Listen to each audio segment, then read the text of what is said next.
Yang ketiga, pengangkatan PNS sebagaimana dimaksud di ayat 1 dilakukan dengan memprioritaskan mereka yang memiliki masa kerja paling lama dan bekerja pada bidang fungsional. Sobat semuanya, salah satu isu penting terkait tentang revisi Undang-Undang ASN tahun 2014 ini adalah pengangkatan tenaga honorer. Ya benar, di sini terdapat permasalahan terkait tentang status tenaga honorer maupun juga non PNS pasca terbitnya PP 49 tahun 2018 yang ini perlu dijelaskan. Nah, soalnya di sini untuk existing undang-undang ASN yang ada, yaitu di sini tidak mengatur terkait tentang penyelesaian tenaga honorer. Sedangkan dari DPR ini mengusulkan bahwa tenaga honorer dan sebutan lainnya ini nanti diangkat menjadi PNS secara langsung setelah dilakukan verifikasi SK pengangkatan dengan memperhatikan batas usia pensiun. Dan pada video ini kita akan berbagi update informasi terbaru kira-kira terkait tentang pengangkatan tenaga honorer menjadi PNS ataupun juga P3K ini seperti apa. Bagaimanakah kejelasan nasib kita ke depannya? Silahkan simak video ini sampai selesai. Namun sebelum kita lanjutkan, perlu saya ingatkan, bagi teman-teman yang mungkin baru saja menemukan channel ini, silakan klik tombol subscribe-nya dan aktifkan notifikasi loncengnya, sehingga nanti jika ada update video terbaru, kalian tidak akan ketinggalan informasi. Baiklah sobat semuanya, seperti yang telah kita ketahui dari executive summary dari RUU ASN, pembahasan tim revisi Undang-Undang ASN pada rapat Panja RUU ASN 13 Juni tahun 2023. Ya benar, di sini dari salah satu poin penting yang menjadi pembahasan yaitu pengangkatan tenaga honorer. Ya benar, di sini untuk permasalahan yang diangkat adalah terkait tentang status tenaga honorer maupun juga non PNS pasca terbitnya PP 49 tahun 2018 yang perlu diperjelas. Ya, yang mana di sini untuk existing dari Undang-Undang ASN itulah berdasarkan dari Undang-Undang Nomor 5 Tahun 2014 tentang ASN. Ini tidak mengatur ya terkait tentang penyelesaian tenaga honorer. Sedangkan di sini dari DPR ini mengusulkan bahwa untuk tenaga honorer dan sebutan lainnya ini nanti bisa diangkat menjadi PNS secara langsung setelah dilakukan verifikasi SK pengangkatan dengan memperhatikan batas usia pensiun. Namun di sini untuk usulan pemerintah ini adalah yang seperti ini, yaitu diatur dalam ketentuan peralihan teman-teman, yaitu tenaga honorer dan sebutan lainnya dapat diseleksi menjadi P3K paruh waktu. Selanjutnya apabila terdapat kebutuhan P3K penuh waktu, maka instansi ini nanti melakukan seleksi kembali dengan memprioritaskan P3K yang sudah paruh waktu ini. Selanjutnya informasi terbaru di sini kita kutip dari jpnn.com, yaitu DPR menggebu-gebu semua honorer menjadi PNS atau P3K percuma saja. Kira-kira bagaimanakah informasinya? Seperti yang kita kutip dari Jakarta, dari para wakil rakyat DPR RI tampak menggebu-gebu memperjuangkan aspirasi tenaga honorer atau non-ASN. Upaya DPR antara lain dengan mengajukan inisiatif rancangan undang-undang revisi Undang-Undang Nomor 5 Tahun 2014 tentang aparatur sipil negara yang diharapkan bisa memperbaiki nasib honorer. Beberapa ketentuan rancangan undang-undang yang diusulkan oleh DPR yang dikutip dari situs resmi DPR RI, bahkan para wakil rakyat di Senayan itu mendorong pemerintah untuk mengangkat tenaga honorer yang sudah lama mengabdi ini nanti menjadi PNS. Yang mana di sana pada poin 34 rancangan revisi Undang-Undang ASN berbunyi diantaranya pasal 31 dan juga pasal 132. Disisipkan yaitu satu pasal, yaitu pasal 131A yang berbunyi yaitu pasal 131A. Tenaga honorer, pegawai tidak tetap, pegawai tetap non PNS dan tenaga kontrak yang bekerja terus-menerus ini diangkat berdasarkan surat keputusan yang dikeluarkan sampai dengan tanggal 15 Januari tahun 2014. Wajib diangkat menjadi PNS secara langsung dengan memperhatikan batas usia pensiun sebagaimana dimaksud pada pasal yang ke-90. Kemudian untuk yang kedua, pengangkatan PNS bagaimana dimaksud pada ayat 1 didasarkan pada seleksi administrasi berupa verifikasi dan validasi data surat keputusan pengangkatan. Yang ketiga, pengangkatan PNS bagaimana dimaksud di ayat 1 dilakukan dengan memprioritaskan mereka yang memiliki masa kerja paling lama dan bekerja pada bidang fungsional, administratif, pelayanan publik, antara lain bidang pendidikan, kesehatan, kemudian penelitian dan juga bidang pertanian. Dengan yang keempat, pengangkatan PNS sebagaimana dimaksud pada ayat 1 dilakukan dengan mempertimbangkan masa kerja, gaji, ijazah pendidikan terakhir dan tunjangan yang diperoleh sebelumnya. Yang kelima, tenaga honorer pegawai tidak tetap, pegawai tetap non PNS dan juga tenaga kontrak diangkat menjadi PNS oleh pemerintah pusat.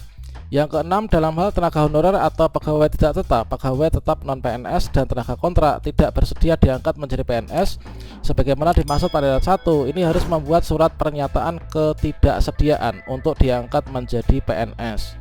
Dan selanjutnya, pada pembahasan di tingkat panja, usulan DPR itu ditolak pemerintah, teman, dengan menggulirkan wacana honorer nanti yang menangani itu adalah pekerjaan tertentu.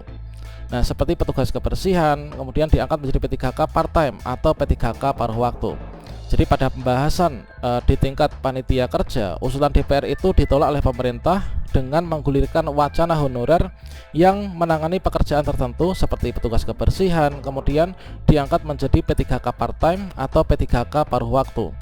Tidak tampak keanggotaan anggota Komisi 2 DPR RI untuk mempertahankan usulannya agar honorer ini diangkat menjadi PNS. Bahkan anggota Komisi 2 DPR RI yaitu Gus Pardi Gaus yang dikenal vokal untuk urusan honorer ini memberikan sinyal persetujuannya terhadap wacana P3K part-time.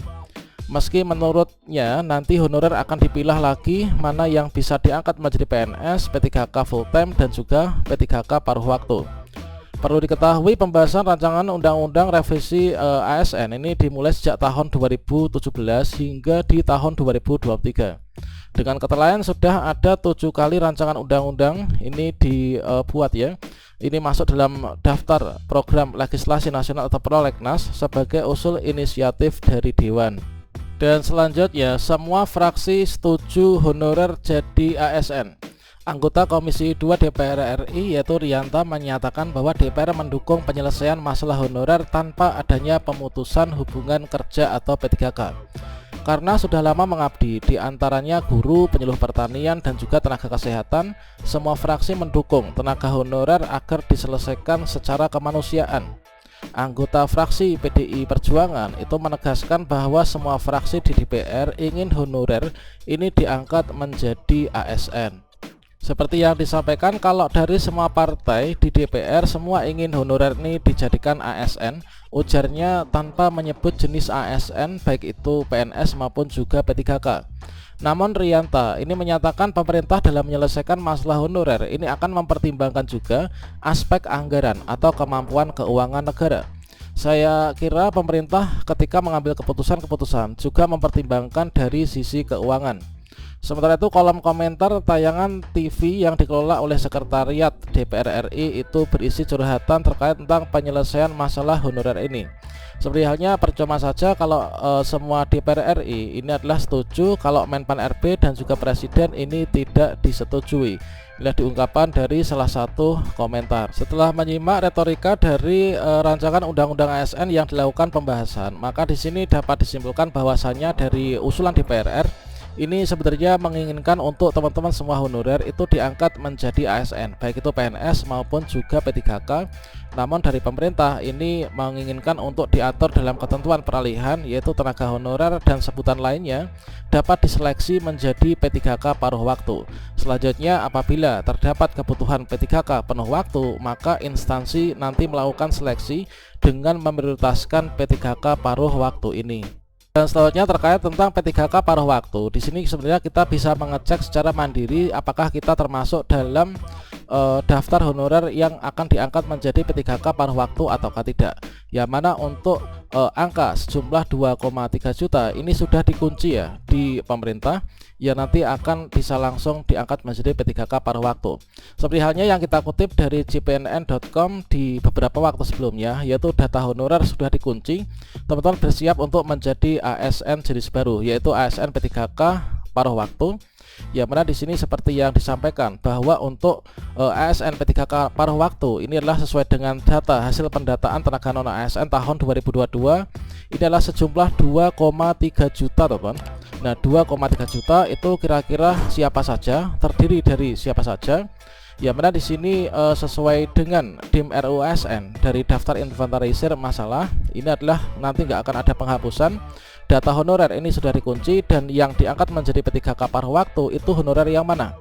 Yaitu honorer yang sudah terverifikasi dan tervalidasi di database BKN, artinya mereka yang sudah lolos pendataan tenaga non ASN tahun 2022 kemarin. Nah, di sini kita bisa melihat data kita. Untuk melihatnya ini teman-teman silahkan cek video sebelumnya ya, atau di kartu video ini. Kemudian bagaimanakah nasib honorer yang tidak termasuk dalam pendataan tenaga non ASN yang lolos? Ya, kita tunggu saja informasi berikutnya ya.